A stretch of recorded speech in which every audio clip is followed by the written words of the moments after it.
Bye friends. మనం ఈరోజు మునగ చెట్టు గురించి తెలుసుకుందాం.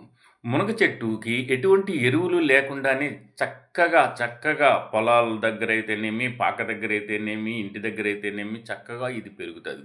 మునగాకు రసం తాగండి. మీ యొక్క ఆరోగ్యానికి, కంటికి ఎంతో మంచిది. అంతే కాదండోయ్! మునగాకు పప్పు వండుకొని తినండి. అమోఘము. మునగాకుని పకోడీలుగా వేసుకోవచ్చు.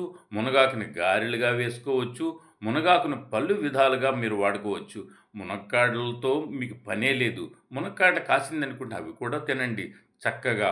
మునగాకు మీ ఇంట్లో ఉన్నాది, మీ పెరట్లో ఉన్నాది లేదా మీ కళ్ళం దగ్గర ఉన్నాది అంటే వారంలో 3 రోజులు చక్కనైనటువంటి మీరు ఆహారాన్ని మీరు తీసుకున్నటువంటి వారు అవుతారు.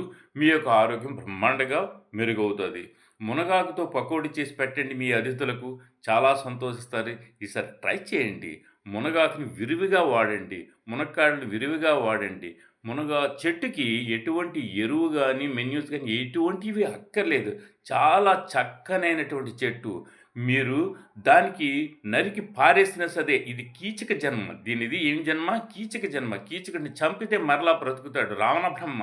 ఇది రావణ బ్రహ్మ. రావణ బ్రహ్మను చంపితే మరలా ఏ చెట్టుకి ఇటువంటి అదృష్టం లేదు. మునగ చెట్టు భగవంతుని దగ్గర నుంచి ఇటువంటి వరాన్ని పొందింది.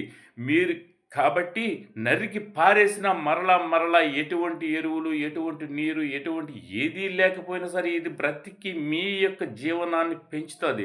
మీ యొక్క ఆరోగ్యాన్ని అభివృద్ధి చేస్తది. కాబట్టి ఈ వీడియో మీకు నచ్చినట్లయితే సబ్స్క్రైబ్ చేయండి. ఒక లైక్ కొట్టండి.